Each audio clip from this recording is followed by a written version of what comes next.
Hey, greetings, everyone. This is Washington State Building Code Council work session for Tuesday, August 25th, 2026. And can we take roll, please?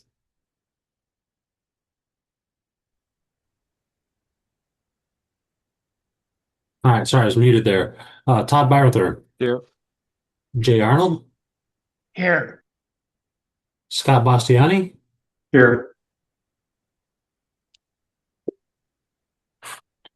Did you hear me? Yes, I can. Sorry Okay. about that. I'm struggling with my spreadsheet here. Jason Benway, not seeing online. All right, Tom Handy. Here. And Thank is you. my video jumping around? Sorry. It's like going in and out of focus. It's like your background effect is having trouble with you. Okay, thanks. Angela Hopt, not seeing online. Roger Haringa. I am here. Thank you. Ty Menser. Here. Thank you. Uh, Ben Omura. Here. Thank you. Vikram Sami. Yep. Thank you. Katie Sheehan. Not seeing her online. Morgan Tweed. Here. Thank you. Tom Young. Here. Thank you. Dan Young. Here. Thank you. And we'll roll back through. Katie Sheehan. Not seeing still. Angela Haupt. Not seeing. Jason Benway. Not seeing. And then we have a quorum with that group. And let me call for our ex officio members just in case they're here with us. I got Lauren Lathrop. Not seeing online. Alex Rammel. Not seeing. Suzanne Schmidt. Not seeing. Looking for Senator Shelley Short. Not seeing online. And last Senator Sharon Shoemake. Not seeing them online. And then Dirk Marbechtal. I am I here see clicking that. around. Thank you, Dustin. Gotcha. All right. With that, we have a quorum. Okay, thank you. Anyone from the public like to be recognized for the record? Patrick, please. Yes, thank you. This is Patrick Hanks with the Building Industry Association of Washington. Thank you, Patrick. Hoyt. It's Hoyt Jeter, the principal engineer of the city of Tacoma. Okay, I have a unidentified iPhone. Go ahead. I don't know if that's me. This is Jay Peters, Codes and Standards International.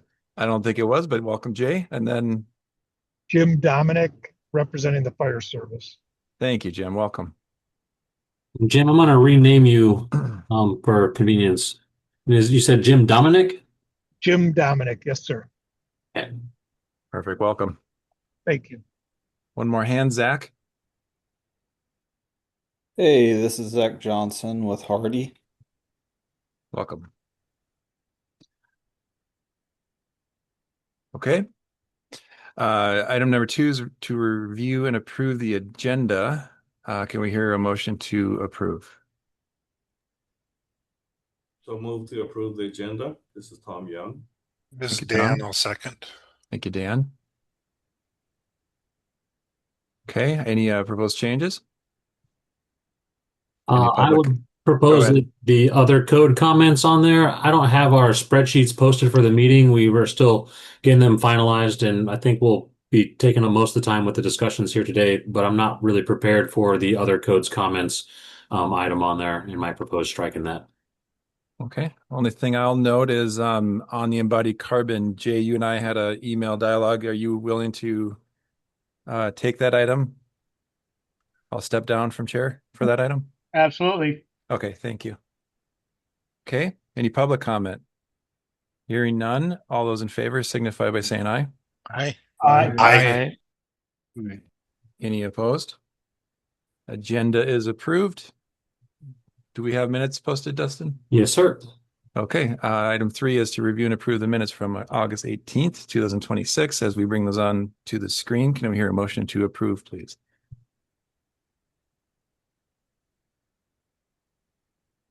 I will make a motion to approve as amended. I have one modification I need to request. Okay, go ahead And on the that amendment. is, I was not in attendance, so members absent, my name needs to be added to that. Okay. Thank you, Roger. Here we hear a second to that amended minutes. I'll second it. This is Dan. Okay, thank you. It's been moved to second to accept the minutes as amended on the screen. Any proposed edits, additional edits? Any public comment? Okay, hearing none, all those in favor signify by saying aye. Aye. Aye. And any opposed? Amended minutes are approved. Okay. We're going to get right into our work session here.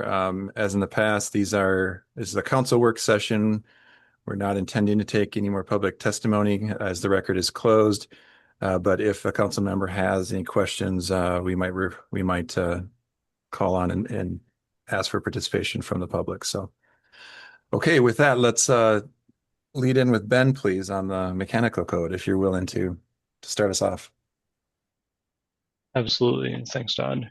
And let's see. So today we're trying to finalize the recommendation to move any amendments forward for the Sierra 103 process related to the A3 refrigerants. And this is specifically covered by the proposal contents in 24 GP1 113 regarding additional compliance pathways for equipment using Group A3 refrigerants, which could include propane or R290.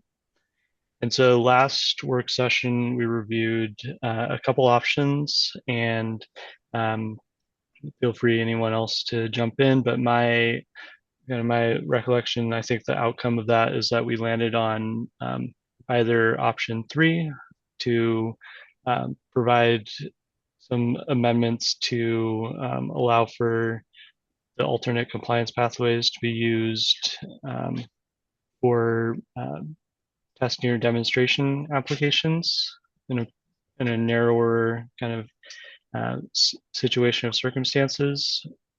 Or option 4 was to effectively remove this proposal from the Sierra 103.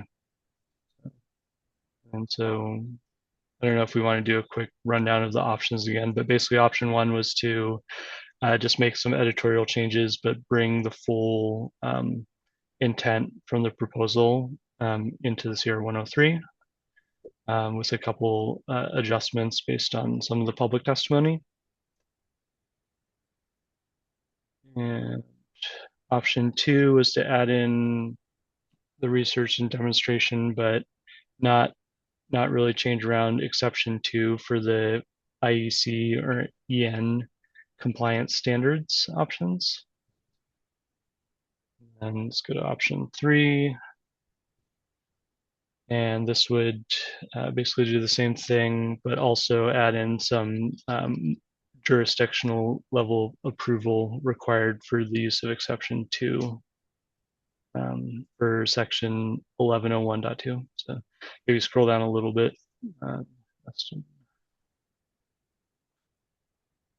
And then let's see, I did get a late breaking request from NIA to edit the equipment list or product list that's being referenced.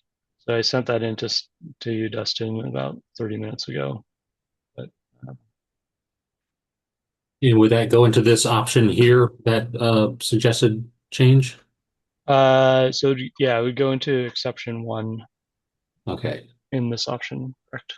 And it would replace qualified product with, okay, let me see if I can drop that in. Correct, with certified natural refrigerant equipment list.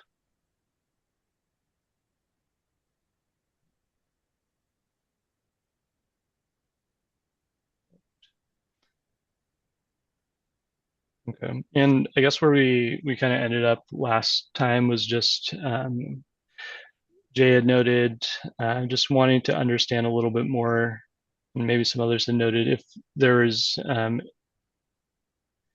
instances where there was the inability with how any exceptions or allowances are currently structured for the use of this type of equipment to be used in testing or demonstration purposes, that this would allow for. So, like, is it actually doing anything to help with this type of application?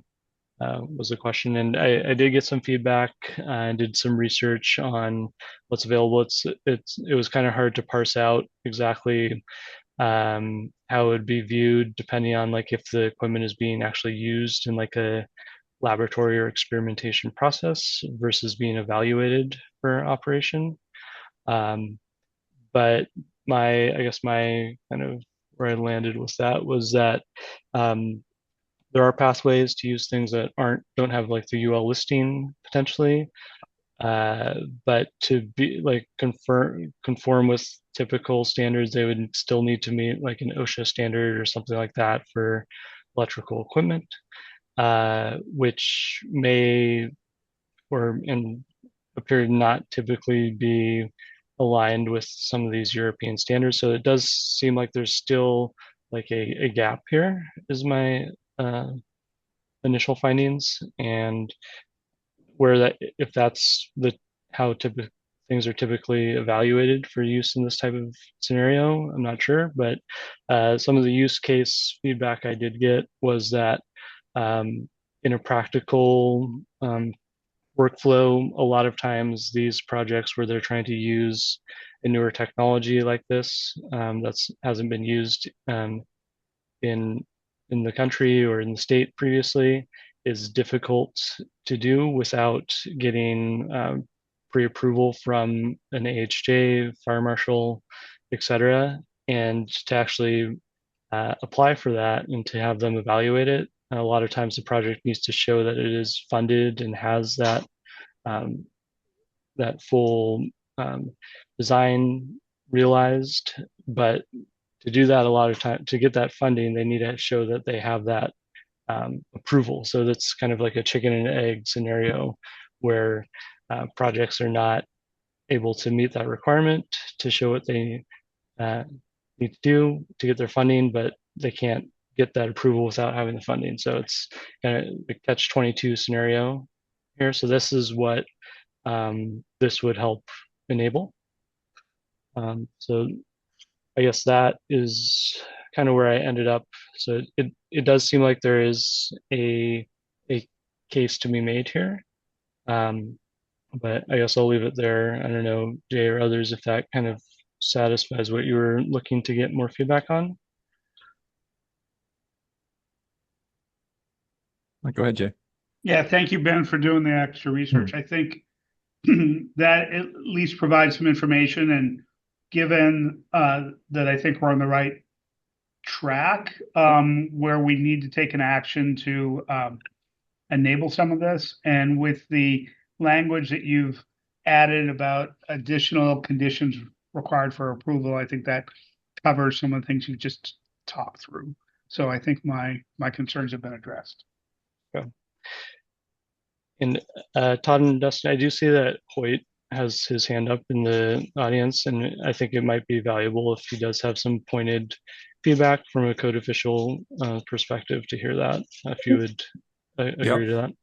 Thank you, Ben. Go ahead, Hoyt. Okay, yeah. The one thing that's always in the code is someone that's involved with ICC, teach for ICC, and do all these things. You know, when you start putting in the code any additional conditions required for approval by the code official, that's already in the code. The code official actually has that where they could do that.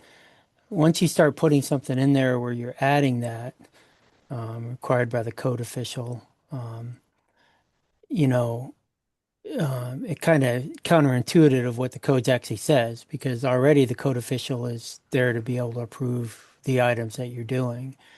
So I know you said, I heard one person say that they wanted that in there, but that's already in the code. The code official still has where it says where approved. If you go to chapter 1, when it says where approved, that is approved by the code official. So I think that's kind of counterintuitive. Because exception, again, just emphasize, number one has to be approved by the code official. Number two would also have to be approved by the code official. And the code official always could ask for additional stuff to get approval. So I'm not really 100% sure why that last sentence was in there. I mean, if you leave it, it's not the end of the world, but it's I'm not sure if it's really required. So Okay, thank you. So your concern is more of just redundancy and perhaps kind of weak code language, but it isn't that it's actually conflicts with another requirement. now I've gotten lots of questions in the past. I'm sorry, just to answer your question. That's okay. Yeah. Yeah, and so when someone finds something like this, they say, well, where does it say it in the other exception that that you could give requirements on? I mean, I, it's already required. I just in code language, you typically don't want to put that in there. So when it's already in the code already. So Okay, understood. Thank you for that comment. Okay, Ben. So if I remember correctly, we seem to be converging. We had a couple questions. Is this leading us to a recommendation? Or did you have a little more to present? I think that's what I wanted to share today, and hopefully just provide a little bit additional clarification on where this might be used and how like we do have some sort of a gap right now. So I think to reiterate kind of what we discussed at the last meeting, we kind of looked at these options as being a way to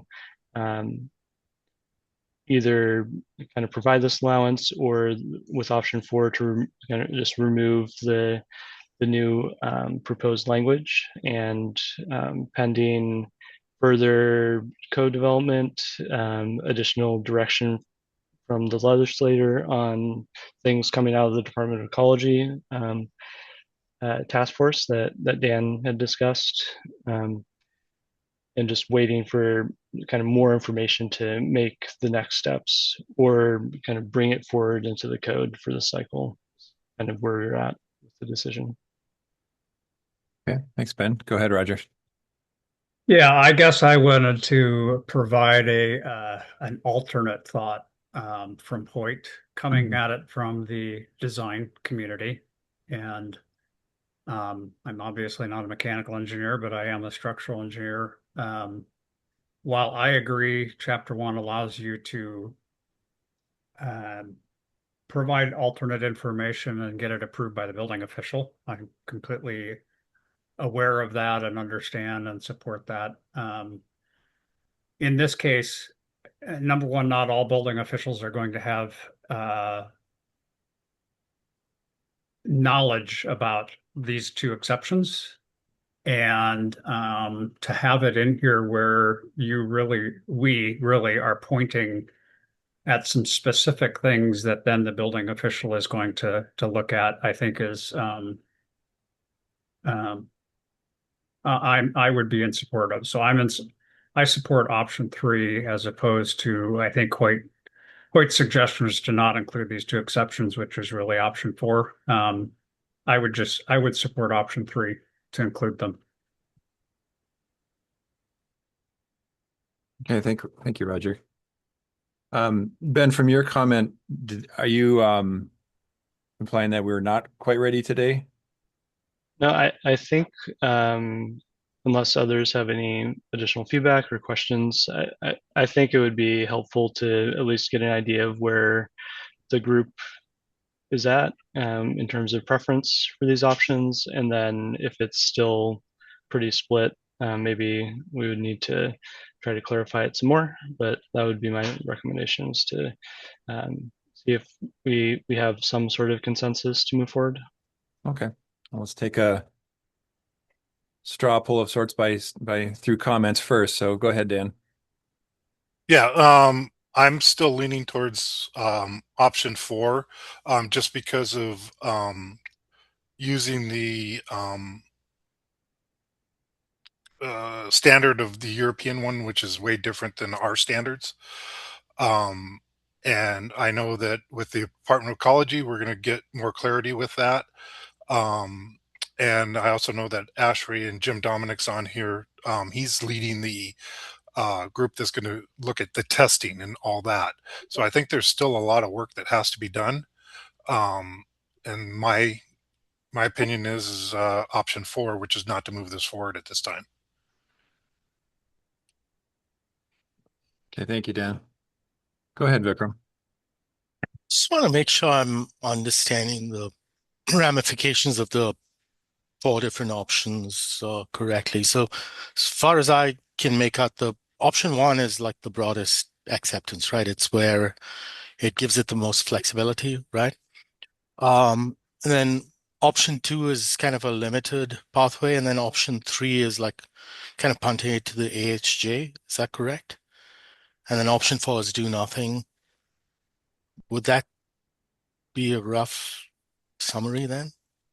Yeah, I think that would be pretty accurate. And yeah, like option 1 is basically just editorial changes to adjust the proposed language to the correct sections and a couple other tweaks.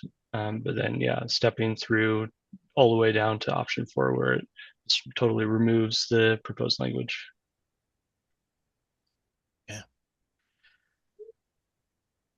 I mean, it would seem to me like, given, again, I'm not the expert here, so I'm going to defer to Ben and others who have more expertise. But it seems like, given the concerns, maybe, option 3 is probably, roughly, it seems the most like kind of reasonable of the options.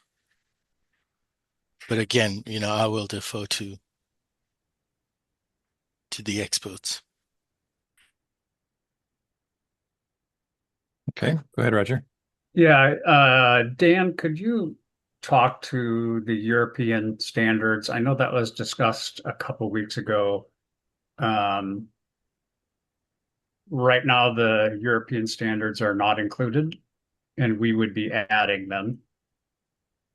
And I think if I remember right, there was a comment that those are significantly different than standards in the US. Is that accurate? Yeah, and if we could let Jim talk about that, Jim Dominic, like I said, he's leading with Ashray on the thing, and he can, I think, do a better job than I can on that. Okay, thank you, Dan. Please go ahead, Jim. Thank you, everybody, for the opportunity. Just by background, I'm a 3rd-generation career firefighter in the Chicago area. I have been engaged in the flammable refrigerant migration from the beginning with the whole A2Ls, where we're started in January 1, 2025. The fire service through ASHRAE has assembled a group that I'm the chair of. ASHRAE is your international safety standard that we use in the US. So we developed the safety standards used. It's a nonprofit organization for all the refrigerants. The US deviation of the UL standards 60335, 2-40, and 2-89 are the deviations to the IEC standard. That is how those standards translate into US standards. The US is allowed to have a deviation through ANSI rules and only one, and those are the US standards. So, where we're at today, we are just, our work group is just getting started to identify the testing needed, to identify the safety measures needed for those standards, for the 2-40 migration, 2-89 migration. Currently we're limited to 150 grams, of an A3, which is really just your prepackaged refrigerators and things like that. So we're working on this, and we'll identify the safety regulation needed. So equipment can be manufactured under the 2-40, 2-89 standard, and then the ASHRAE standards apply to the installation safety standards of that equipment. So in my opinion, having been involved in this a long time on behalf of the safety side of this, representing the interest of the fire we're working on it. There's a lot of work to be done. I think it's premature to adopt an IEC standard at this point. It's not going to stop any testing and work that's going on. The whole industry is looking at this. Oak Ridge National Laboratories doing testing that we're involved in. Our group is going to assemble a lot of tests, and some of those tests are wildland related. That's not something that has been discussed in the past or tested in the past. So there's a lot to be done. So my recommendation is now is just not quite time yet. We're not ready. I think give it some time so we can identify how to do this safely, and I think we'll have better answers for everyone, and you'll have a safe standard to point to and stand behind, knowing that you're doing this safely and properly. Okay. Well, thank you, Jim. Be happy to take anybody's questions if need be. Okay, stand by. Thank you. Appreciate that. Go ahead, Jay. I just had general comments, so Vikram had a question for Jim. I did. I was wondering, what's the safety concern? Is it the flammability? So there's a difference in flammability between the A2Ls and the A3s. A3s essentially are propane. The challenge that we have in propane in HVAC and refrigeration units is it's odorless and colorless. So the propane in your house, if you have propane or natural gas for that matter, it's heavily odorized with an odorizer to drive, so there's a leak.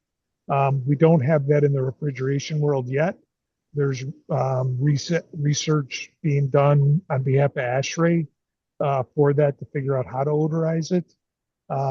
So the danger profile is that the other concern that you have with that is your HVAC and refrigeration propane is 400 to 500 PSI operating pressures, whereas the propane coming into your house or your furnace or your stove is generally 5 to 7 PSI.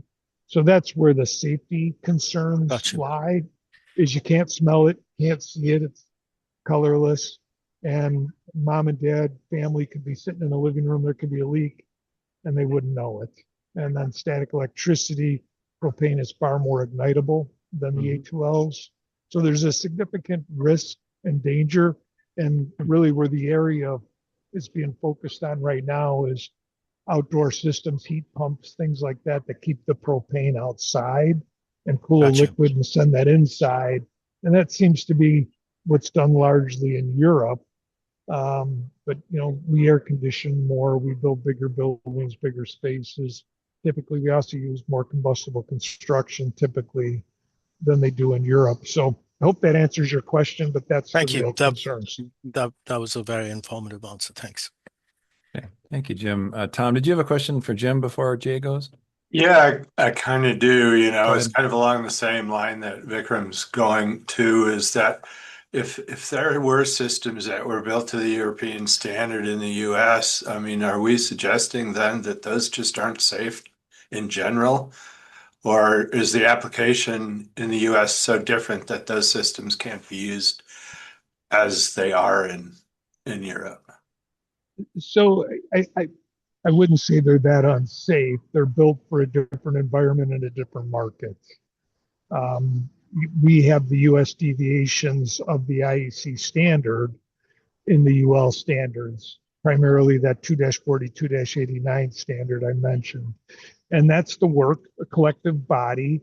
There's code officials involved in that, equipment makers, and that's the standard in which they build that equipment to for the US and really the North American market. The safety standards that we have are the ASHRAE standards, and those are the installation safety standards that we utilize in North America and this country. So I wouldn't say they're unsafe. It's an application issue. And I think there's things that we maybe do a little differently for good reason. We also don't typically have buildings collapse like they do in other countries. So there's a lot of things that are different country to country. You go into your European countries, you mostly have non-combustible construction. We like to build things out of wood. It's more flammable. So our safety standards are a little different. So I hope that answers the question. Thank you. Okay. Yep. Thank you, Jim. Okay, Dan, did you have a question for No, Jim? I don't. I just wanted to, one of the things with all this is, because the move is to get away from the hydrofluorocarbons. We're not against it with the fire service. We just want to make sure it's done safely, and that, you know, it's a thoughtful process. And I think we have that going with the Department of Ecology and then this group that the ASHRAE is doing too for the testing. So I think we'll get there. I just think it needs to just maybe just be put off just another term. Okay, thank you, Dan. I have a follow-up question, but let's go to Jay first.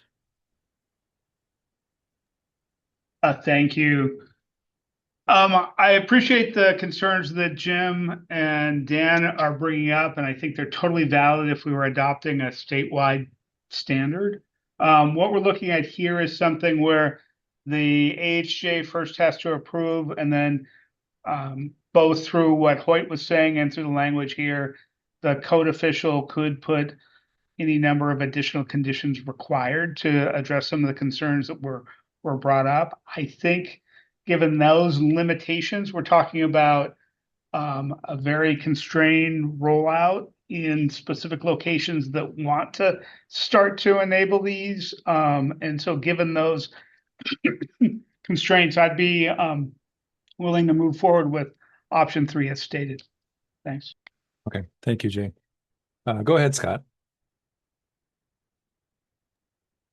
I was just looking at both of these, and I feel like in my past life, I've had some experience where we, when I was with Citizen M Hotels, where we were looking at options because it was European brand that where we wanted to implement certain things in the U.S. that we were not able to do.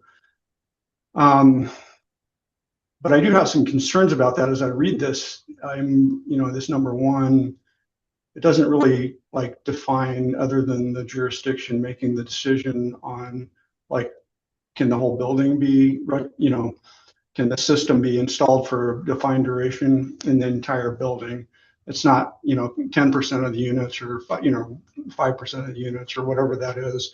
And there's also how do you enforce removal of those, right? So say you get all of the units put in, whatever they are, and then who's enforcing the removal of this at some point, and how does that get implemented? I'm tending, and so I'm also kind of like who's pushing this? Is this NEEA that's sort of promoting this? Trying to accelerate the implementation of it. It feels like there's a little bit of an agenda, which is not always bad, but it does feel that way. The second statement here, I just that one is kind of a no-go for me. That it basically just gets implemented, based on the jurisdiction or the HJ's sort of decision. So I guess I'm not quite understanding where this is coming from and why this is being promoted and why we're evaluating it.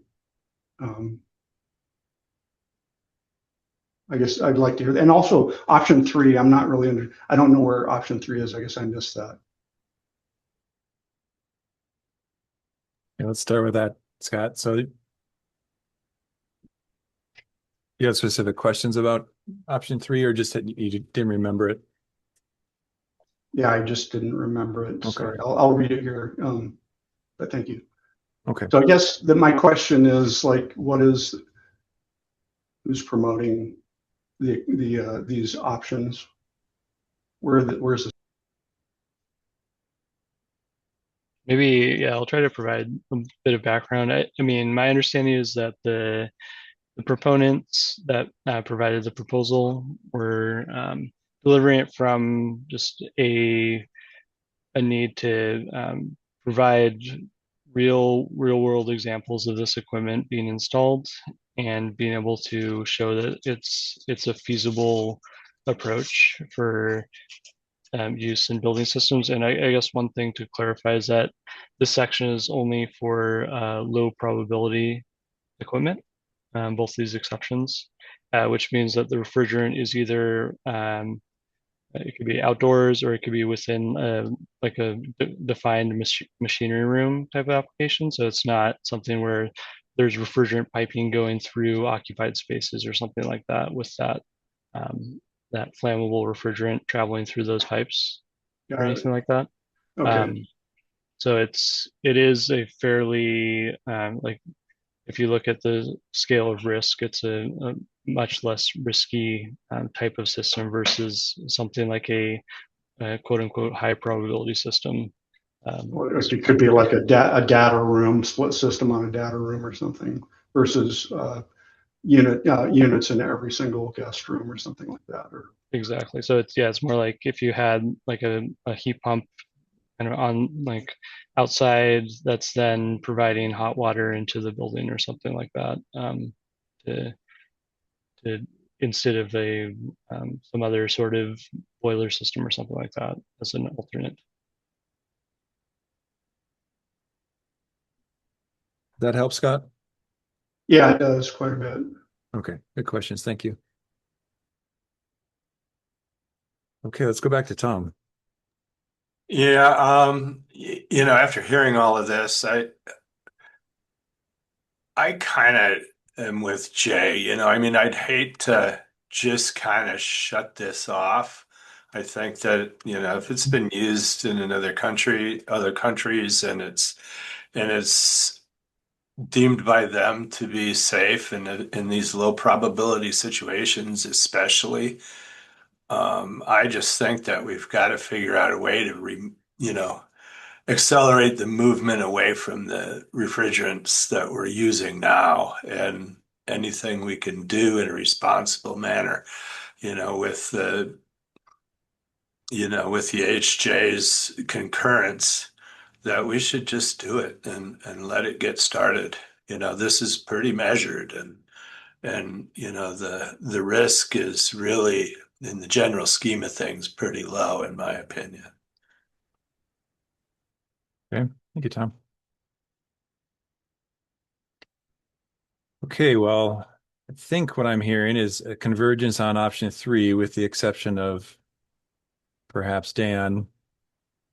Dan, can you maybe speak a little bit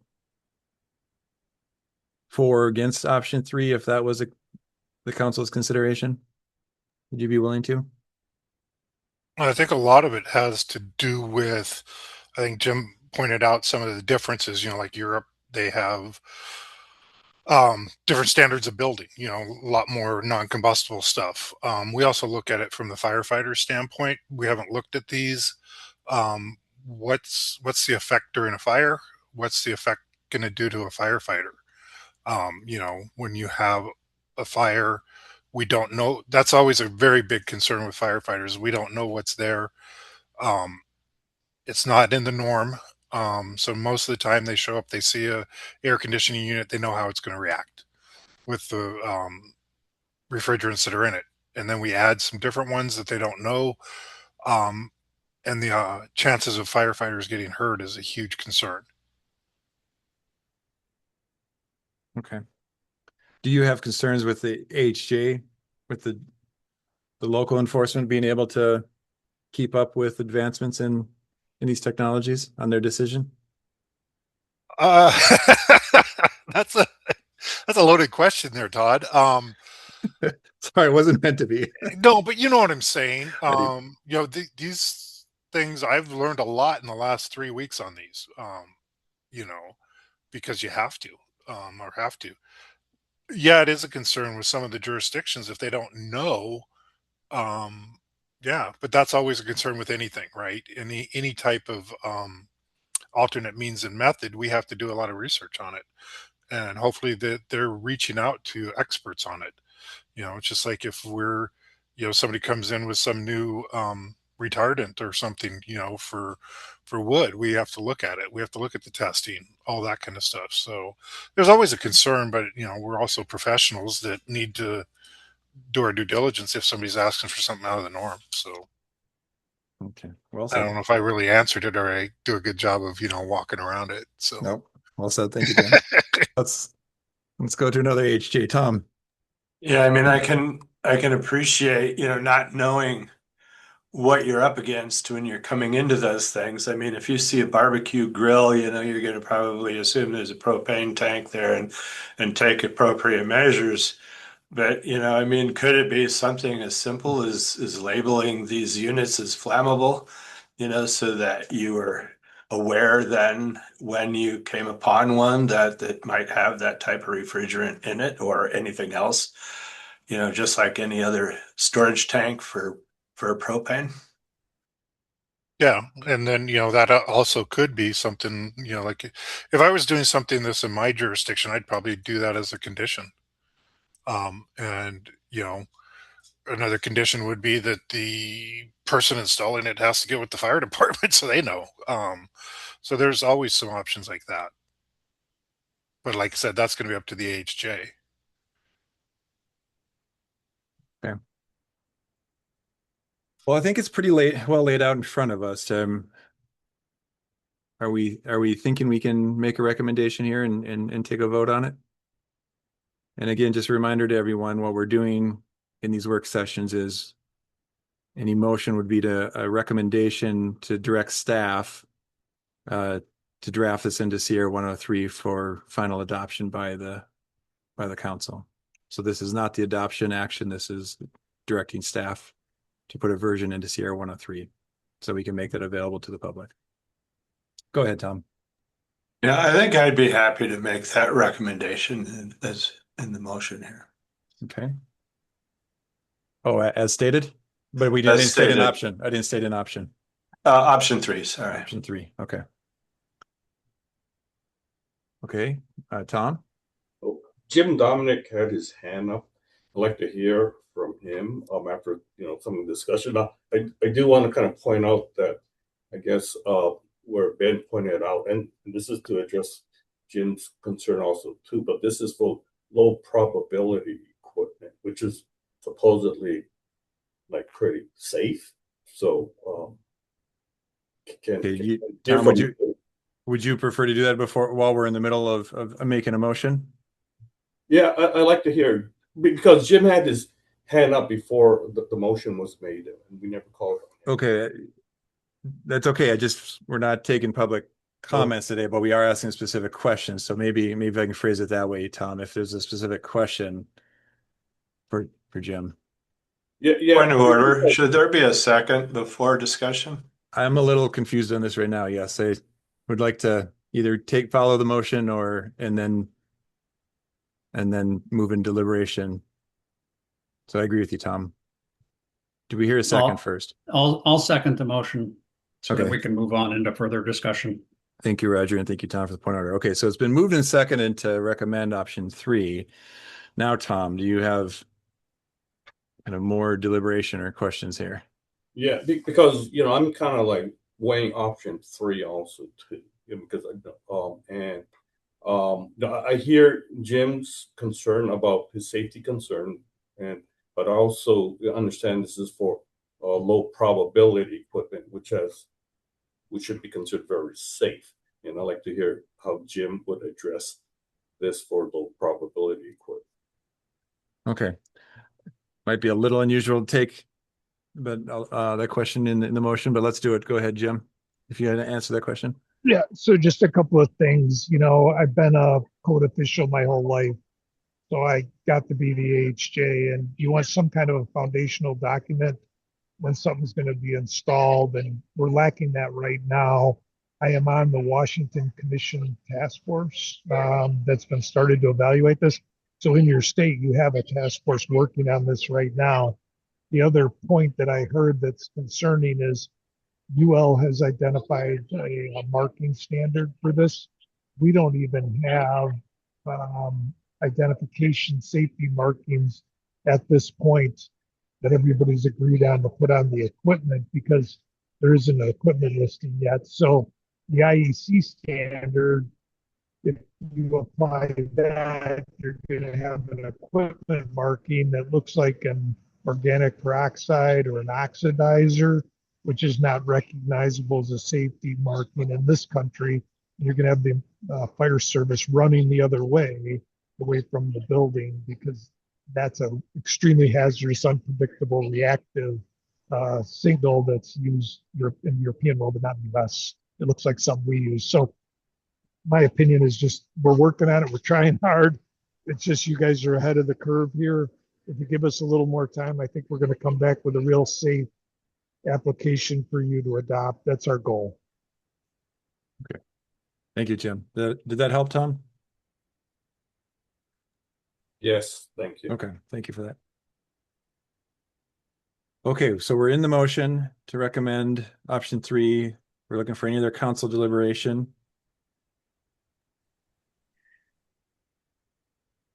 Okay. Seeing none and anticipating a split vote, let's take a roll call on the motion to recommend option 3 into Sierra 103 drafting.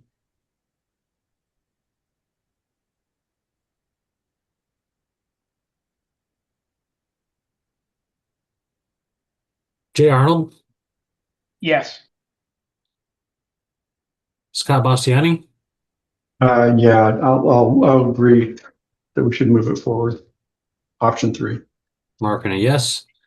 Jason Benway is absent. Tom Handy, Yes. Angela Haupt, No. Roger Haringa, Yes.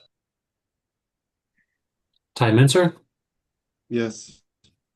Ben O'Murrow, Yes. Vikram Sami, Yes. Katie Sheehan's not with us at the moment. Morgan Tweed, Yes. Tom Young, Yes. Dan Young, No. All right, that motion carries 9-2. Okay, thank you, everyone. Good preparation, Ben and Dan. Thank you. I don't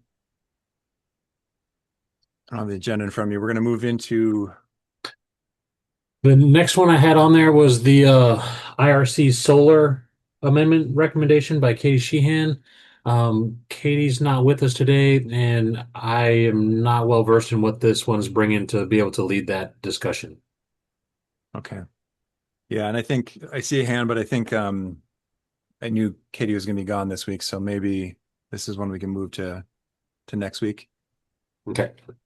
Okay. And that would bring us to the embodied carbon topic. Okay. And with that, I'm going to step down and give the chair to our vice chair, Jay Arnold, please. Great. Thank you, Todd. Dustin, if you could bring up the summary of Yes. The amendments from our last meeting on August 4th. We went with a couple of council members and asking from some input from some experts to make sure our language is correct. I apologize for the detail in this. If you could scroll down, I'm tracking the entire history since we first talked to you about this in July. And what I wanted to do is highlight first changes since we last discussed this in August. So what I'm going to do here, unless anybody has an objection, is I'll walk through the changes and then I will manage the discussion. And I know Todd wants to participate, so that's why I'm taking over the management of the discussion. Backing up, we had 2 options for embodied carbon. One was solely the covered products pathway. That was option 2. And then option 1 had the covered products pathway, a building reuse pathway, and a whole building life cycle pathway. From previous work sessions, we chose to move forward with option 1 and focus changes there. I have a number of amendments that I have been compiling from input. Amendment 1 deals with a bunch of definitions and clarifications. Since we last talked about this on August 4th, Todd and Roger and John Sue, who is a tag member that's provided valuable feedback in other areas, provided some changes here that I'm going to walk through. First is in definitions. Todd had suggested some changes for what was previously baseline buildings and proposed buildings to tighten up the definition to talk about baseline building designs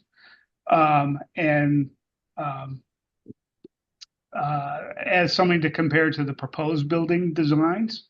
So these are the two definitions that Todd is suggesting. The blue is the difference from what we discussed in August.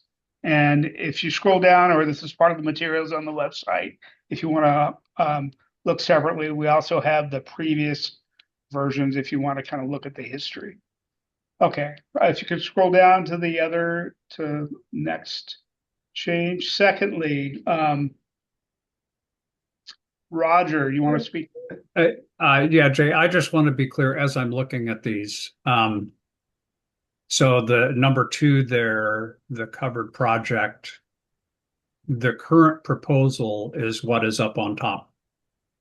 Correct. And then previous comments are indented. Correct. Okay. All right. I just wanted to be clear as I was looking through it. I understood where we're at today and where we have been at. So thank you. Wanted to make sure I was capturing the entire history. There was some discussion of how to handle additions and alterations. This is language that Roger had come up with. And so that's another change in here. Dustin, if we want to scroll down to number 3. Finally, for Todd had a suggestion on some clarifications on product-specific EPDs. Instead of single, talking about specific products and specific manufacturers.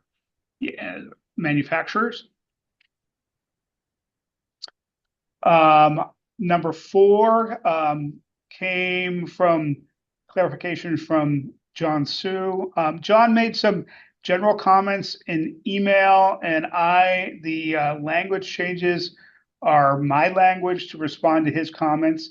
Generally, there were a number of times where he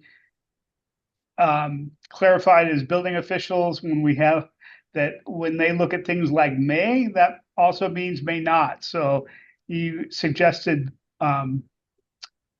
more specific language where instead of may should be shall be permitted. So that was changed in the definition from reused material.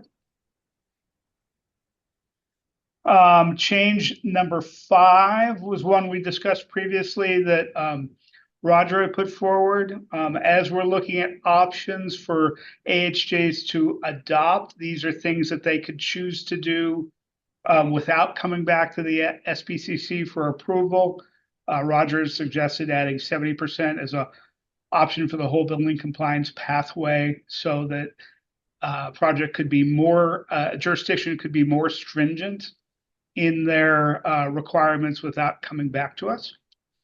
In addition, given the Todd Bayweather revisions of talking about building designs, baseline building designs or proposed building designs, I also incorporated that language into this change to capture those defined terms.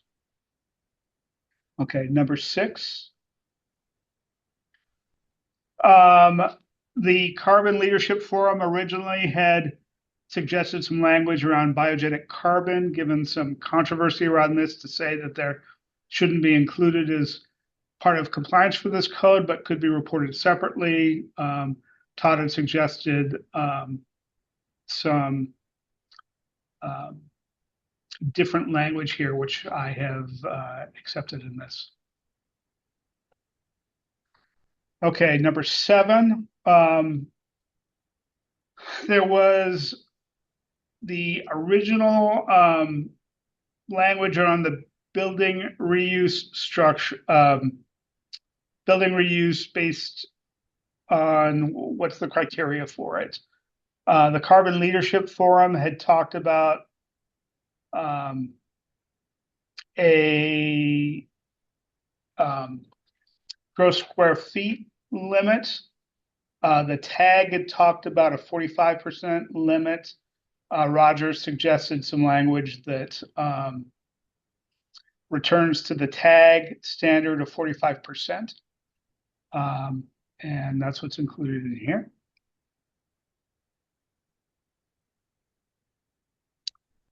Again, for number 8, were a couple of responses to feedback from John Sue about using may in can, and instead talking about those as are permitted, or language that says shall. So made these changes for clarifications based on that feedback. Number 9, because titles are not enforceable, John felt it was important to actually mention when you're talking about the calculation in 103.4.1, what calculation are we talking about? Even though it was just mentioned in the title, this is a clarification. And then in number 10, John had noted that time of permit is a particular issue because different permits have different stages of the project have different permit timelines. And so I have simplified this language here that just says the registered design professional needs to provide the documents verifying compliance, and don't talk about timing of those, to simplify that language. So that's amendment 1 with those 10 changes that we have that are different than we last talked about this on August 4th. First, I wanted to see if there's any questions on those changes, and if there's any comments on that. So I will open it up for those. Go ahead. Yeah, I know I have a couple of comments in here. The one that I wanted to just mention to everybody is the suggestion of adding the 70% rather than 90 or 80%. I don't feel strongly about it. However, I know that assuming this is included as an appendix in the 2024 code that we are adopting, this appendix will be valid for until, I don't know when we'll get the next code cycle, 2029, something like that. I just felt like adding the 70% might make sense. It isn't a big deal if it's not in there and somebody wants to do 70%, they're just going to have to come to the SBCC and get approval. But I just kind of felt like, because this would be something that would be in the code that is adopted code for the next 4 or 5 years. It is a topic that is undergoing a lot of change, and so I thought it might make sense. That's it. Thank you, Roger. Vikram? Yeah, I've got a clarifying question for Todd. I'm trying to understand the implication of adding the word design in there. What was the rationale for that? Thank you, Vikram. It's not a strong position. It's just rather recognizing that this is comparing the design on paper in the permit drawings, not the actual measurement of the building. So if it doesn't help others make that distinction, that's fine. I think it's implied what we mean. Gotcha. Okay. Thanks. If I may, Chair, a lot of this language, again, I don't feel strongly about any of the recommendations I made. I did my best to try to bring together the multiple emerging standards. I'm sure others can do a better job, but because this is emerging, we have some things that are standards, some things that are emerging in code language, some things that are, in third-party voluntary certifications, things like that. So I just think we're trying to, as we're bringing this into code language, we're all trying to find an equilibrium. So thank you. Thanks, Roger. Yeah, I just wanted to say I approve of all of the comments that Todd made. I think making it clear that this is the design and not the building really does clarify things, and that has been a topic of discussion as we've gone through this. So I appreciate that. Jay, I have one more, and it is, if you can go up to number 2, and it's a topic that was talked about amongst us, and that is when we say insert, should there be a clarification that the AHJ shall insert, or make it really clear who is going to insert those numbers, which has also been a little bit, I mean, people have had questions about that, and my understanding is that it has always been assumed that, okay, if a AHJ adopts this appendix, that's who we're talking to in the insert piece, but it may make sense. I didn't remember when we had resolved that. I know that that was a topic of conversation. So anyway, thought I would mention it.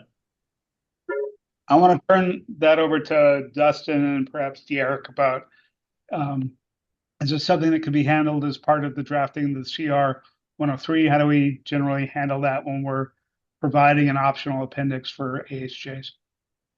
The user note will be clarify that it's optional instead of it'll be for the appendices that are adopted across the state. The user note says that it's adopted, and then it's also pointed to in the WAC 003 for whatever the specific code is. So for this one, 5150-003 would also point to the if it's mandatory adopted for the state, it would point to it there. And then we also point to it in that same section to let you know that it's available for jurisdictional adoption with just notification of the SBCC.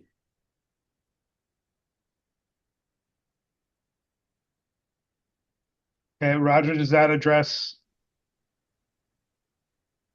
the concern that we'll add it as a user note? I don't know. I mean, I'm fine with the way it is. It's just any clarification that we could add. But again, I don't feel strongly one way or the other. So, yeah, Tom. Yeah, so you're saying the user note would tell the AHJ to choose one of those? Would you ever put like an asterisk or something there that refers to the user note to make it more clear? I also may have misunderstood that question and talked about the appendix as a whole, not these sections where we were inserting them. The only other place that I can really say that we have stuff where the jurisdiction inserts things into the code is like in the residential code, we have the geographic and climatic data table. That is in that section. It says that the jurisdiction will fill that table out to represent their jurisdiction. And maybe there should be a blurb in here in this section that says the jurisdiction shall choose A or B or whatever the options might be. Yeah, it might be real clear to do that. I agree with Roger. I mean, if I was looking at this and when I look at it now, it just looks like it's not done. So who's going to choose? Yeah, on this topic, I've always struggled with it, and I don't know what the answer is because you're really making a policy decision that you're asking the HJ to use their power or authority to decide. And so what is our role when we're putting optional appendices in? is it really to pick the number, give some guidance? And I think that's what we're trying to do here. There is precedent, obviously, for 50 and 100 and other things like buy clean and some other references. So I think it's grounded in something in this case of this number. I just don't know if it's necessary. I've always had the question of can we just leave it blank and the jurisdiction AHJ has the ability to do that and not have to come back to the council with that request. I don't know the answer, but I still have that question. And then if so, if we're really it's just a question of less restrictive, which isn't a statutory term, but that's how we talk about it, then why wouldn't we just pick the bigger number and let the smaller number and my mind's not working. Which way do I need to go here? You understand that point? I do. We did have that discussion at a previous work session where we kind of got wrapped around on, which is more restrictive or not. And I think part of that discussion was really providing some guardrails around the AHJs. But also, I think we need to look at both there and our workloads of saying, are we really going to require them to come back to us for approval when we're open to that flexibility? Roger. Yeah, so first off, my understanding is if we put 50,000 square foot in there, a AHJ could adopt 100,000 square feet, and that would be less restrictive. Fewer projects would be required to meet this.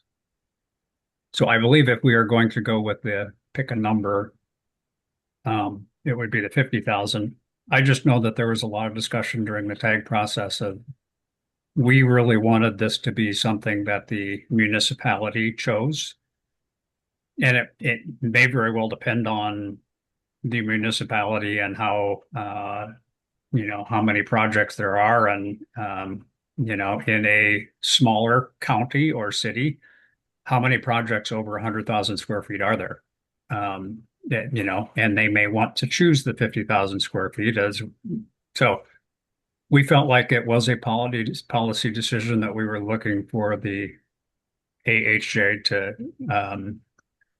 to determine when they adopt it. I don't know the proper way from a code perspective to do that.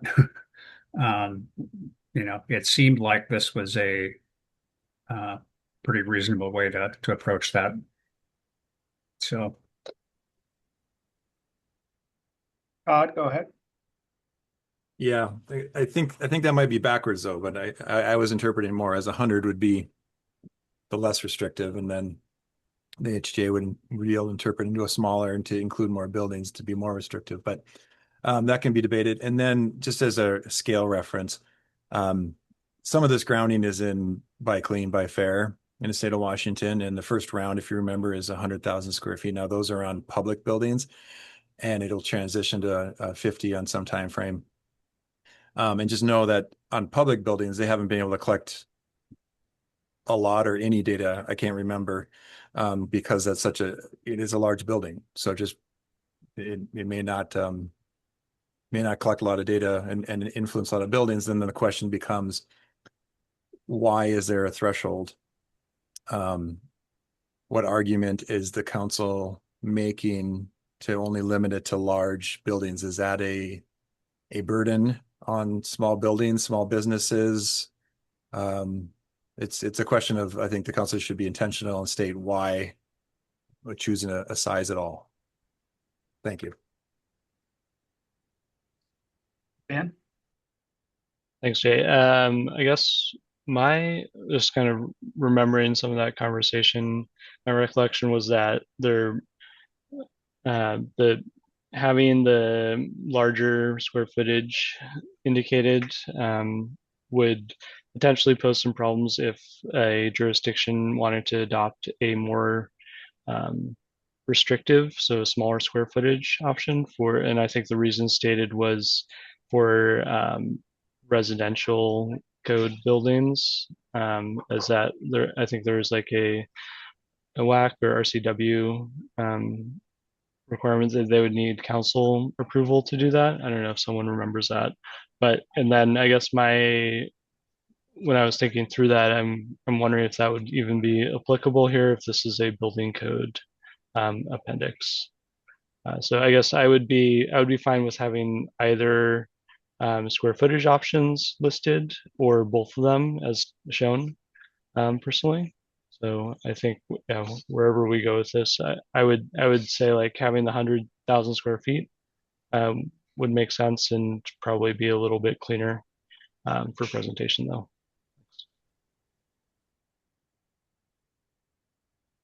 Vikram? Todd's point, I hadn't thought about this, but it actually is a good one in terms of like why do we have a square footage threshold? I mean, in theory, shouldn't this apply to all buildings, all new construction?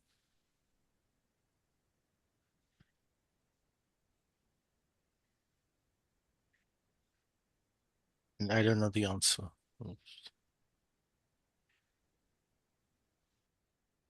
Vikram, I will try to address that question.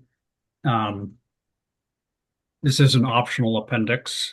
It is the introduction of a concept, and in fact, many times it has been talked about in a similar context to when the building envelope pressurization testing came into the code and started out with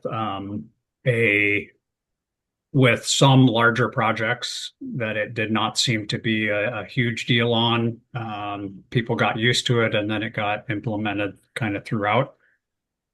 So I know very early on, just the tag trying to get it, trying to get the proposal through. It was our intent, the tag's intent, and I think NBI, who is the proponent as well, who is on, if we wanted to ask Ariel, is as an introductory just to limit it to larger buildings. And so where do you draw the line for larger buildings? And that's where we got into the discussion of in some cities or counties, 50,000 may be a large building for them. And it is a choice that those people who are adopting it should make when they're adopting this particular appendix.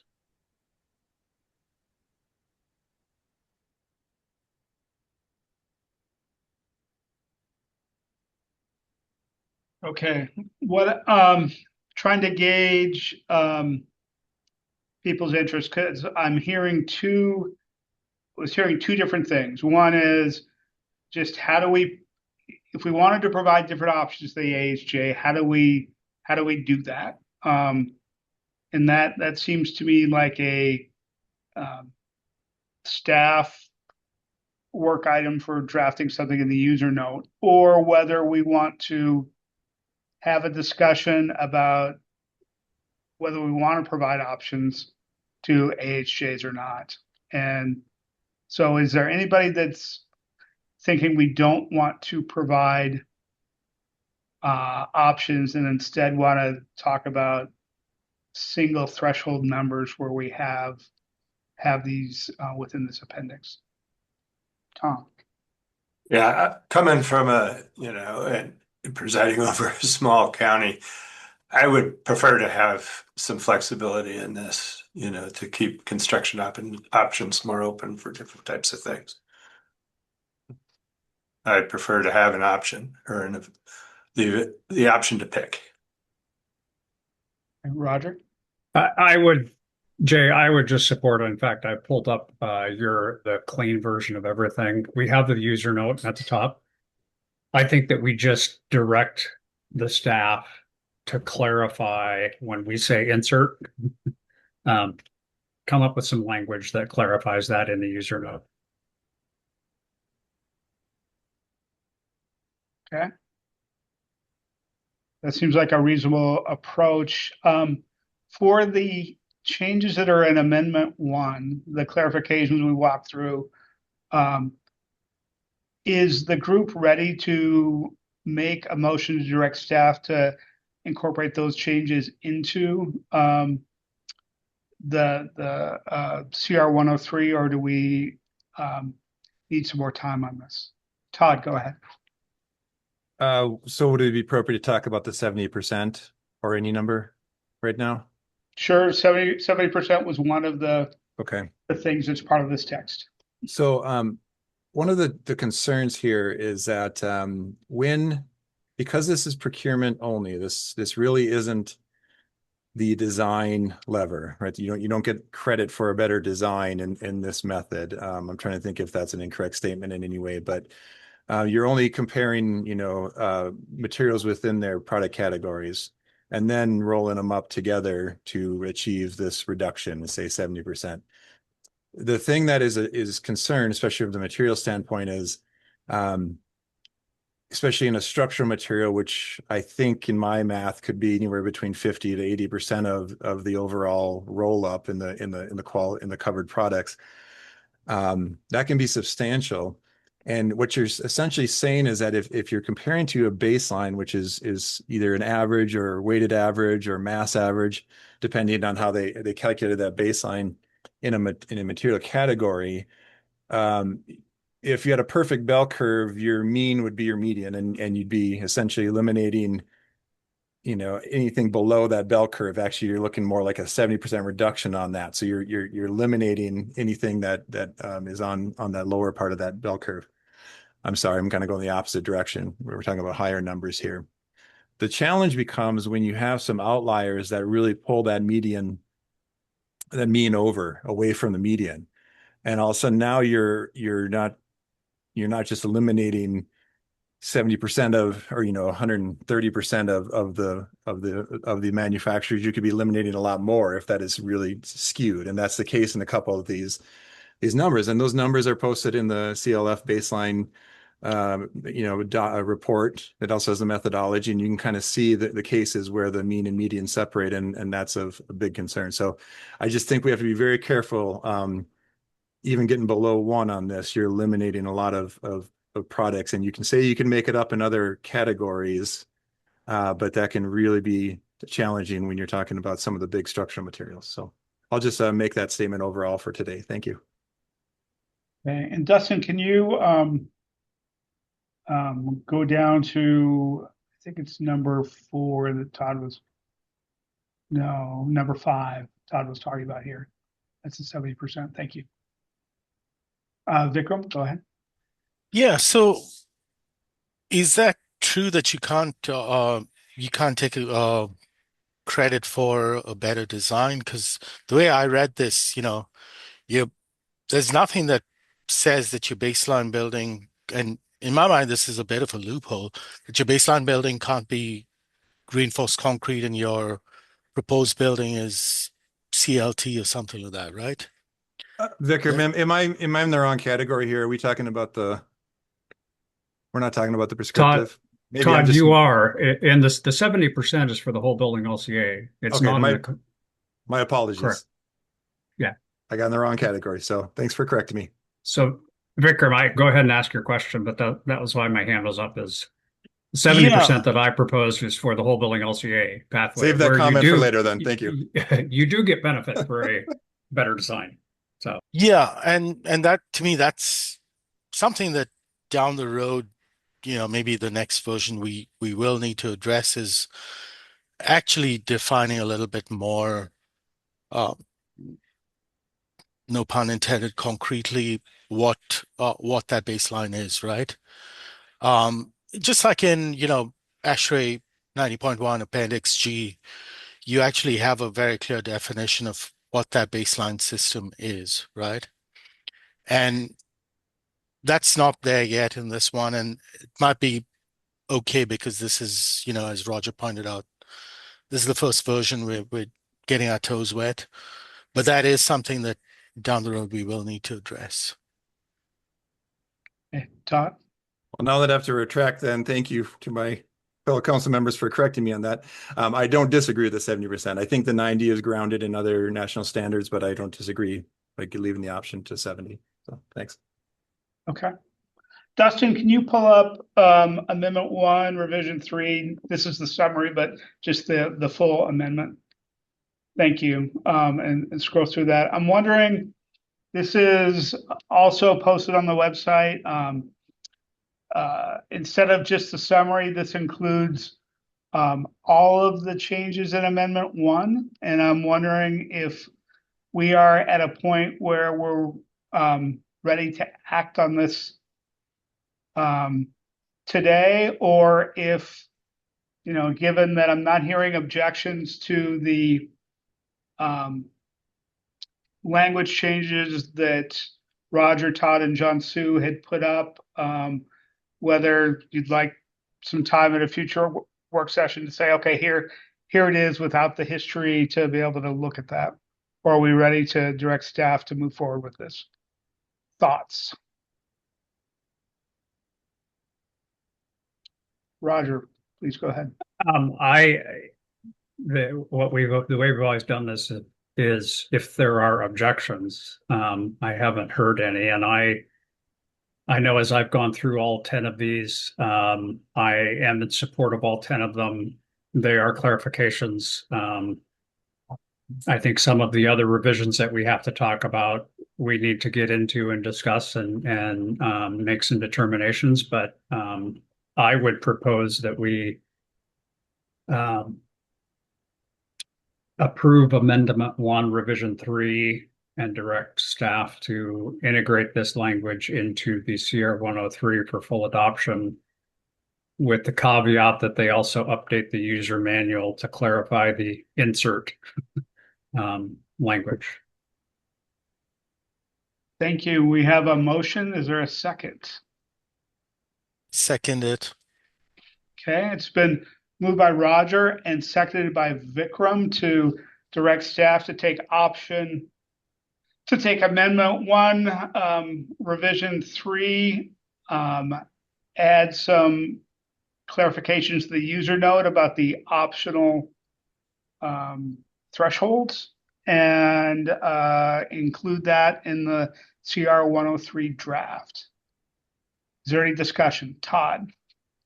I think maybe can we clarify what other is this the full roll up, Jay? Is this capturing all of option 1, just to be clear for everyone? Yes, the option 1 revision 3 document has the entire roll up in it. We'd have 3 other amendments to talk about with that, but as far as the clarification and definitional language pieces, Amendment 1 is focused on those areas. Maybe rephrasing the question, in the end, then you anticipate, after going through all 3 revisions, then having one final motion on option 1, correct? I'm not sure if I am tracking, Todd.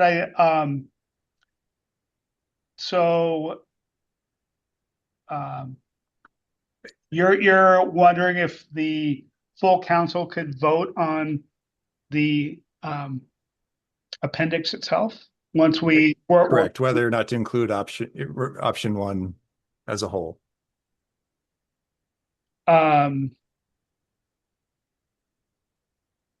Because I think what I'm hearing, if I may rephrase it, is this would move forward option 1 for the first time into CR 103, recommendation for CR 103, and then the next revisions will then amend that. Is that how this is structured, if I understand it correctly? I had understood that the council had already said we should move forward with option 1 at a past meeting. Maybe that's my question: has action been taken to move option 1 into drafting for CR 103, or is this the first time that is being done? This is the first time as far as drafting is concerned. Can you talk? I would be happy to modify the motion to direct staff to draft option 1 with amendment, number 1, revision 3, language included, into move that into CR 103. Draft a draft to include in CR 103, if that makes it more official. Chair, if I may, I'm trying not to be to confuse the process here. I'm simply asking if we have multiple amendments that we're considering separately, which I think we are for option 1, are we going through each one of those separately, and then there's a final amended option 1 that would then a motion would move it forward into CR 103 drafting? Okay, so what you're that's not what the motion on the table says. If you're looking for an amendment, friendly or otherwise, to do so, it sounds like you're suggesting that you'd like to get option 1 through this amendment and others to some final consensus language, and then have a vote on putting a separate vote on putting option 1 into CR 103 as amended. Yep, by all 3 revisions. Yep. Okay. Are you okay with that, Roger? It would be a 2-step process. We go through getting option 1 language finalized, and then have a separate vote today to say whether that gets included in the CR 103. Sure. Okay. I'm fine with that. I'm not sure that it's different than what I was intending, but that's fine. Whatever procedurally makes sense. I'm getting at what Todd's wanting to on something. Vikram, are you okay with separating out the question on amendment language versus CR 103? Yeah, I am. I did want to make sure we've been through the whole amendment. Have we actually gone through everything in it? We have gone for amendment 1, yes. We have amendment 2, 3, and 4, which include one of your amendments coming up. Gotcha. Okay. So let me restate the motion that we're talking about here is to incorporate the language from option 1, amendment 1, revision 3, or excuse me, let me start over. I'd like to restate the motion to say that we're voting to incorporate the language from amendment 1, revision 3 into option 1 with a direction to staff to add appropriate language to the user note about the threshold choices that the AHJ makes. So with that motion, is there any further discussion? All in favor signify by saying aye. Aye. Aye. Aye. Aye. Opposed? Motion is approved. Okay, so that gets through the definitions and clarifications. Dustin, can you bring up option 1, amendment 2? Actually, sorry, I want to do this out of order. Let's do option 1, amendment 3. I think this will be quick.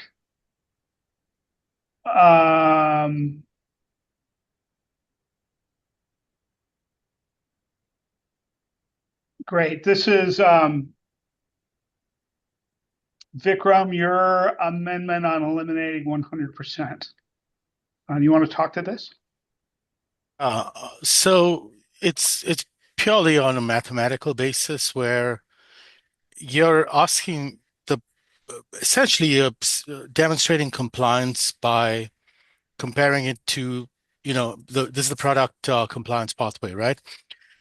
You're giving them the option, if they don't have EPDs for their product, to select the equivalent from the table. And then you're saying, oh, by the way, it's okay if you reach 100% off that. So effectively, someone who doesn't want to do anything can just say, I don't have any information. I'm just going to use everything from the table. Done. We don't have to do anything to meet code. So that's where my objection is. I'm fine with, if you want to make it less stringent, do 99%. It's got to be a number less than 100% to actually mean anything, if that makes sense. It does. The amendment being suggested is eliminating 100. So is there any comment on this? Todd, go ahead. I guess this is where I pull all my comments from before into this pathway. So that was sorry, that was my intended amendment to address. So thank you.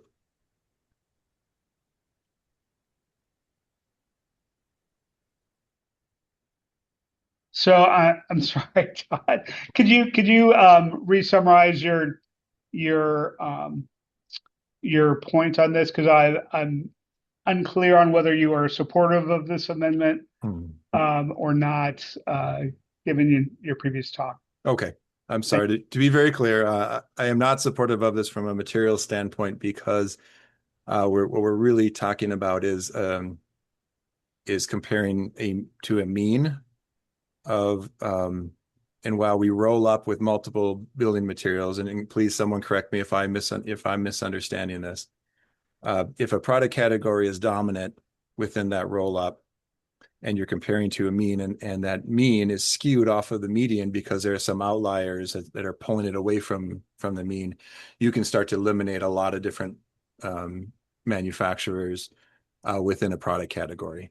So this is the one where there's not the design lever to really pull to demonstrate compliance. This is simply a procurement product comparison. But you don't think they can hit 90% with that? There are some categories, as we discussed in the past, that it disadvantages strongly, even with regionally. So specifically, we've talked about CLT quite a bit. There are cases where it's challenging in concrete and others. So we have to think about all of the cases where it disadvantages a small mill, a small batch plant, others within our state. And that's why if you're comparing to a North American mean, all data is not the same. And I can specifically point to cases where, especially Canadian values, are not are just simply doing different math. Let's put it that way, and how they do mass balances, things like that, are pulling the number way down. But do you see the conflict though, in terms of like if you establish 100%, then effectively you're doing nothing, right? Oh, I understand your argument absolutely in the So calculation. would it be possible then to alleviate that, to actually put in a 99? So then you actually have to do something outside doing nothing, if that makes sense. Yeah. I think my challenge is more from a manufacturing standpoint, you're disadvantaging certain manufacturers within our state for various different reasons. It's far too complicated to simply say this is going to, address a problem when you're comparing to a skewed mean. Roger? Yeah, I would. It is a complex subject on the product compliance pathway. I understand that there is a mean. You can choose a product that is, at 50%, right? You absolutely can choose a product that is at 75%. So the right hand of the mean. All that means is that some of your other products are going to have to be at 25%, or again, it is a weighted average that you're doing. So I don't see how, if you were if you're looking at one material type only, I could see where this could be a problem. But because you are looking at all of the covered materials, concrete, steel, wood, insulation, one of those products most likely will be higher than the 50% mean that is published. I would assume that some of them are higher, but the aggregate mean is at target of, in my mind, 80 or 90%. I don't think the 99%, I understand the mathematics, but I don't know, maybe 95% we could change that number, but and then the other thing that I want to reiterate is this is one of three options. I understand the building reuse option is going to be an outlier. That's not going to be the norm. Todd has mentioned CLT, and I know that every time we have looked at the embodied carbon in a CLT project, we have used the whole building LCA pathway because you are going to compare it to I forget, we've changed the title, the description, but a similar project. I forget exactly what we've titled that now. And that similar project, if I'm doing an office building, the normal office building in Seattle is going to be a concrete building, post-tension concrete. If I do a CLT, no matter where I get the numbers in a whole building LCA pathway, the CLT is going to show significant improvement over an all concrete building. So this is one pathway for a project to comply with this requirement. It is not the only pathway. And I don't feel like because it is a weighted average, you are not eliminating one particular manufacturer who happens to be well above the mean for a material, even if it is one of the large I forget, Todd, how you said it, a dominant material. And I will, as an example, I've had emails in the last day or two about a project we've been looking at the embodied carbon of the concrete, needing to make a 10% reduction. The post-tension slabs, which are the largest amount of concrete by volume, we are heading down a path where the mix for the post-tension mix is higher than the average. We are just making sure on the columns and footings and shirt walls that the embodied carbon is lower, even though the material, the mass, the amount of material in the post-tension slabs is large. We're able to accommodate that because we're looking at a weighted average. So I know that it can be done. So I'm comfortable with the way this is written, and I am in favor of Vikram's suggestion to eliminate 100%. Thank you. I have a question.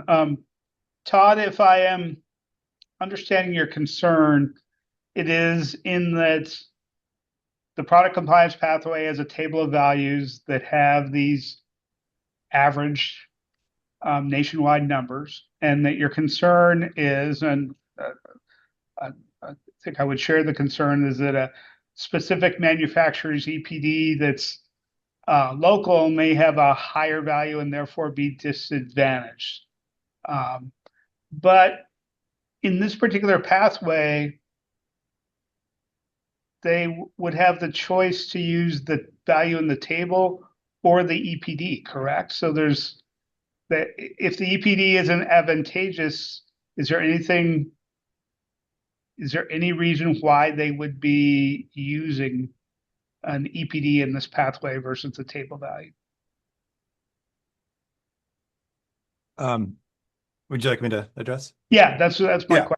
Yeah, I know. I think that helps significantly, but then it just raises the question of what is the intent of this in general? You know, so we're saying that that's an exception essentially for a local manufacturer that for whatever reason has, I've talked a lot about fire-prone areas, how that has, higher global warming potential because it's not industrial, forestry essentially. That's just one example. Just happens to be my subject matter expertise. So then the question just becomes, well, what's the intent of this? And if we're simply just using these industry averages and comparing against an industry average, and I get it. It's a reduction, but it's not real in a sense. So what are we trying to influence through this regulation is the question. Thanks. Jay, if I could answer your question, I think that if you're talking about the numerator and the denominator in this product compliance pathway, the EPD you're saying you just assume that you don't have an EPD, so you use the pat the value out of the table for both the numerator and the denominator. And that's why I would suggest the reason we're doing it is that's why we need to have the 90%. Because you could do that for one or two, but in order to meet the 90%, you have to find some materials where you are, say, reducing embodied carbon. Got it. Okay, so that's the reason for the Vikram amendment. Anyway,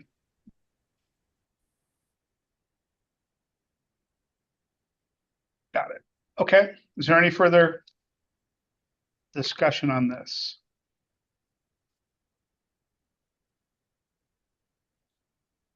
Are we ready for a motion to include this amendment in the option one?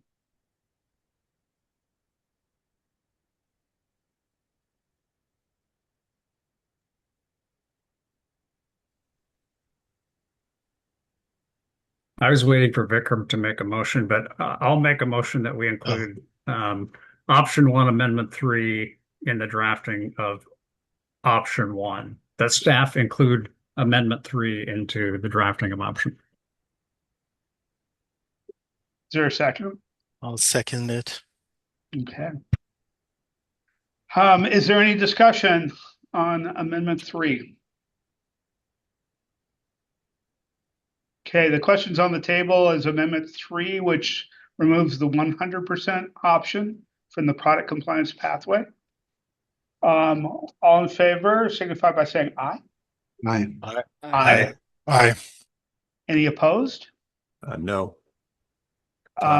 Note Todd's opposition for the record, and the motion carries. Okay, let's go back to option 1, amendment 2.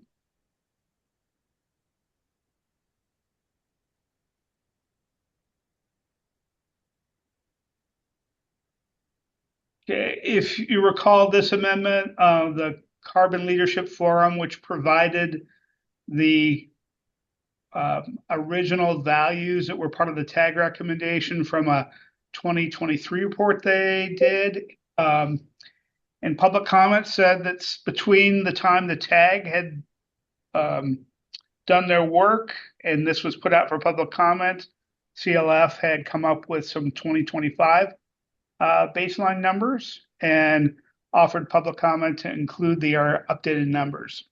Amendment 2 would accept the updated numbers in the covered products table. Roger, go. Jay, I just need some clarification as I page through the table. There are rows where the covered product is highlighted. Well, just stop right there. So the top row there, up to 2,500 PSI, is highlighted. The GWP and the unit of measurement are not. And then I go down to the 3,500, and the GWP and the unit of measurement are highlighted. The way I read that, well, and then you go down to 8,000 PSI and greater, and neither the covered product and none of the columns are highlighted. So I guess I would like some clarity on the highlighting and what it is trying to point out. I could pull up the old table. That would be one way to kind of compare. But I thought if you could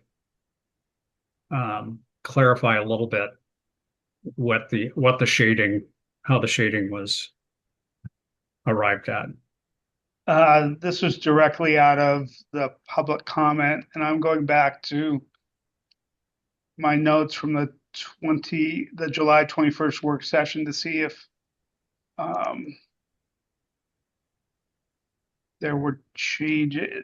Those signify the changed values or what? I'm looking. Jay, I just think it would be really beneficial, Dustin, if there's any way you could pull up the table that was included in the CR 102 and we could look at them side by side. I think that that's going to be the most clear for everybody.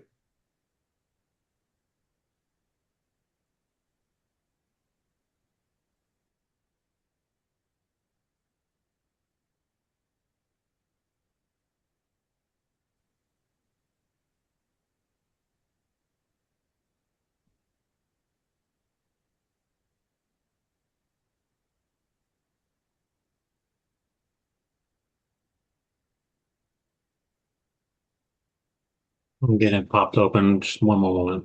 Yeah, and while Dustin's doing that, I will note I've pulled that up myself. The shaded areas are changes. And while Dustin's pulling it up, there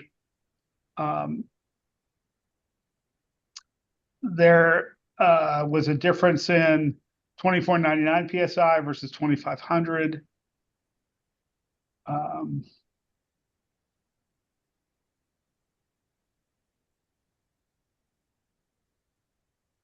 So it was just inclusive or non-inclusive No, language.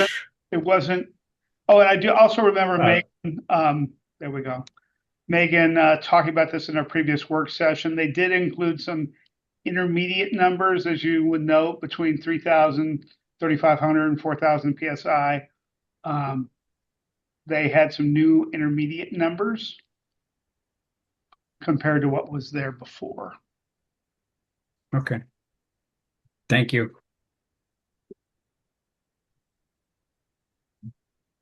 So to summarize your question, the highlighted areas are changes compared, and if people want to scroll down, Todd, if you could, or Dustin, if you could scroll down on both sides, we can look at what those. We're going to pause on each individual category here for just a little bit, and I'll keep on going. Yeah, that's a great idea. Thank you. A question. Is it Please go ahead. Is it unusual to have a mixture of units where you've got imperial and metric, where you got PSI and then kgs? I'm not sure.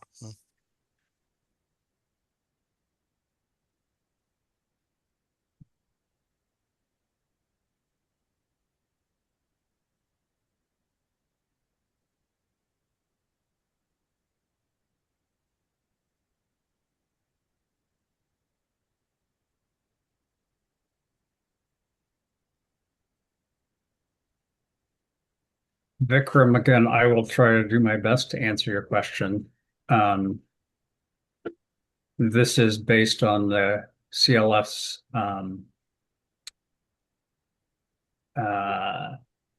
baseline that they have published, and the per square meter number and metric ton number, cubic meter number is the standard. So does it create a little bit of mathematics that has to occur, converting your volume, for instance, of concrete from cubic yards or cubic feet into cubic meters? It does. Gotcha. Okay.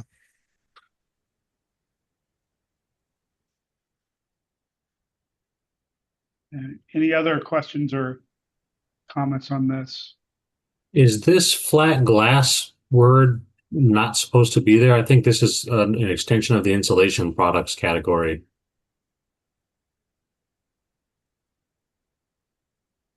I believe you're right.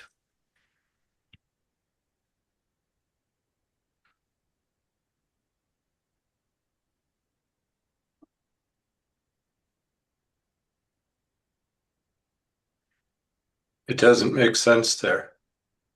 Yeah, I can't see where it might have been copy pasted from somewhere else into there either. It But looks to me, Dustin, that the flat glass is the bottom oh, right Yeah. there. And so Yeah, in my copy, it's actually not there. It's where Microsoft Word does strange things. yeah, I think it's at the cell table. okay. Dustin, can you also go up to insulation products? I get a number one on mine. That may be the same. Why Yeah, is there a number one there? I'm not sure. I think that is just an Excel.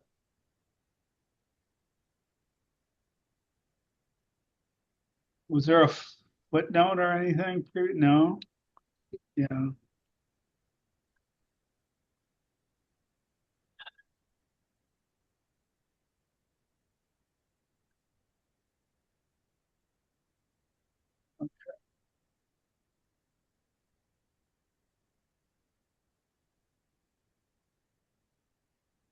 I think that ought to cover it.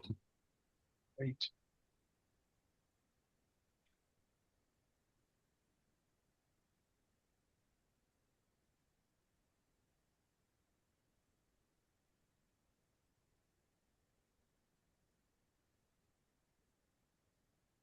Yeah. Well, so Jay, what I summarizing, the North American standard that CLF publishes is changes occasionally. I'm sure we could ask Megan. I thought that it was every 2 years. Have to confirm that. And I just think it would make, this process of both number one, adopting this and adopting the code in general has taken us 3 years. So it would make sense that the numbers that we have today are updated from the numbers that we had when we started. So I'm not sure why we would not want to include the most up-to-date numbers. And Vikram? So it does bring up a question of, because at some point, the 80, 90% thresholds were, based on some achievable target, right? Now, as your baseline gets, and this is possibly to Todd's earlier point, is as your baseline gets more stringent, right? As everyone gets more stringent, then it actually does potentially become harder to achieve those percentage reductions. And so I wonder if it might be worth just running a test case and seeing, is it even possible to, with these new numbers, because I'm looking at, things that are about, in some cases, 60% lower than the earlier table, right? And so is it actually feasible then to say get 80% below that? I don't know. So it might be worth doing a realistic gut check to say, with these new tables, can you actually hit those numbers? And acknowledging that Todd, had a valid point, in terms of like the bell curve and things like that. Thank you, Todd. Well, thank you, Vikram, and thank you, Jay. I'll just make a quick overall statement and I won't belabor it. I can support adding the new numbers if it's the council's desire to move this option forward. So I think that's important. My opposition to putting baselines in code is that they probably are best at the project level. One, so that they can evolve, and in that statement, I want to really commend CLF. So please don't take anything that I say as criticism. CLF is a strong partner, a competent partner, and their baseline research is a huge contribution to the industries. The challenge I have is that because they are still evolving and because they don't have a statutory anchor, they're very different than what we think of when we do baselines in the energy code, for example, where we have a very specific baseline building It's a very well documented, usually by a standard, how you calculate that. We often have a third party, P&L, so forth, do that. In this case, CLF is doing it as a very rigorous research exercise, but using industry numbers that are usually self-populated. Sometimes they have third party review, and we know all the things, but they're the challenge is the question becomes then why 50th percentile? Why pick the mean? Why not pick 60th percentile, 70th percentile, so forth in that distribution? That becomes the challenge because it's not to a statutory anchor, and that's different than in the energy code where we can analyze against a common physics engine and all the things like it's repeatable and so forth. This is a very different precedent in my mind that we're setting as a baseline, and I would entertain if anyone has kind of a challenge to that, but I haven't been able to find that, and then so that setting that precedent worries me putting these in code, and I don't know if it achieves much since we could simply do it project by project. So, okay, thank you all. Thank you, Todd. I have a question about the values in the unit of measurement column here. Looking at the CR 102 language, we have some shorter values in here, and it appears that, like, for example, on the closed cell spray foam, polyurethane foam, medium density, that this section right there at the end is extra.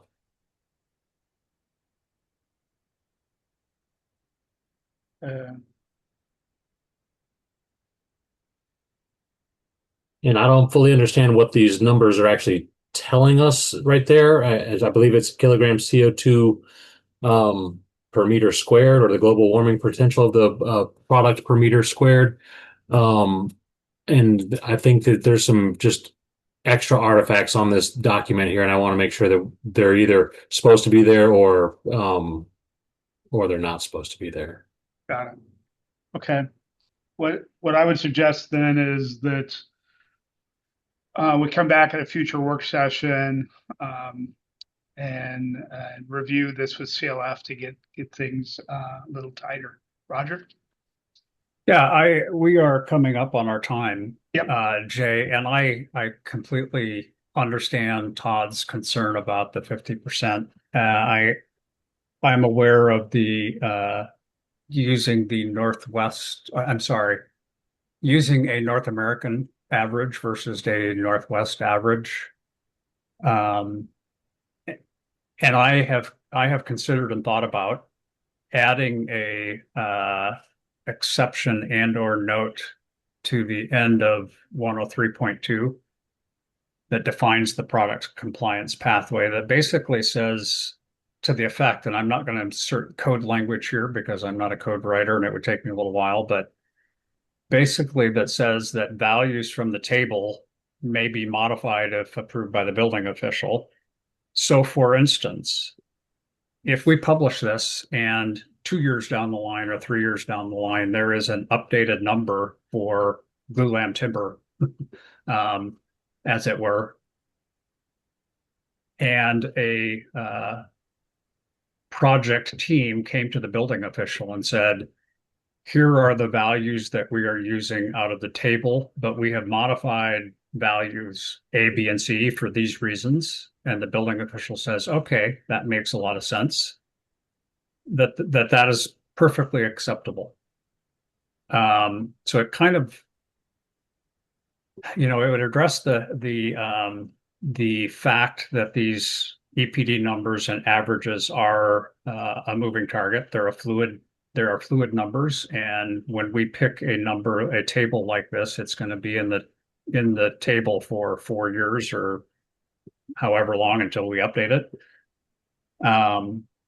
And it also, if there is a good argument that the North American average, for one reason or another, whatever it may be, may not be appropriate, that is a conversation that a design team can show and explain to the building official. And if the building official agrees with it, that can be used. So again, I'm not, other than adding it to 103.2 product compliance pathway, kind of the description of it before you get into the table. You just make it clear that that is an option. So I don't know if that from a code perspective, we had a conversation earlier about whether we want how much power, how much, what's in the code and what is approved. Can a building official already approve this according to chapter 1? And the answer is yes. If the building official said, if you made an argument to use a different value, the building official, I think, according to chapter 1, could say yes, that's okay. But putting it in here where we make it clear is an option. So Thank you, Roger. Todd, you'll have the last word. Or do you want to extend the meeting 10 minutes? I was going to ask first.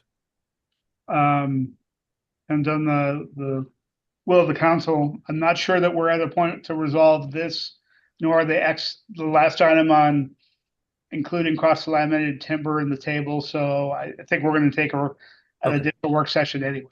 Okay, I'll just make a quick comment then if I may. Okay. So the thing to be careful on this is we are memorializing these in the code for 3 years. One of the concerns that was raised to me was expiration dates on these. So I think specifically in the language, obviously there's a prevention of using expired EPDs when you're comparing a product. That also, in my opinion, exists in the baselines. There are numbers in there that are going to expire within those 3 years. And I know there's numbers in there that roll up that I've already found that use expired numbers. And in some cases, in one case, I knew it because I was responsible for that number and I expired it and I found it in one of the numbers. So it's one of those things we just got to be really careful about when we lock numbers in the code. So, thank you. Okay. Thank you for the discussion. I think with our work today, we have the structure of option 1 in the embodied carbon appendix, and we'll have some future discussions on this covered products table for the values of it. It'll happen at an additional work session. Dustin, do you have what you need given the direction that we have given to date? Yes, sir, I do. And then I'll share this one that I've edited with you, and then we can reach out and clarify these numbers in the table on this one. But I think that I'm good to go for what we've established so far. They were just massaging out option 1, and we'll make a final motion here. I would anticipate that at the next work session. Okay, we'll strive to get this numbers clarified and resolved so we can talk about this next week. Okay, I appreciate everybody's time today. We have a meeting of the full State Building Code Council Friday, and so I will see you all then. We've reached the end of our agenda, so we are adjourned. Thank you all. Thanks, everybody. Thank you.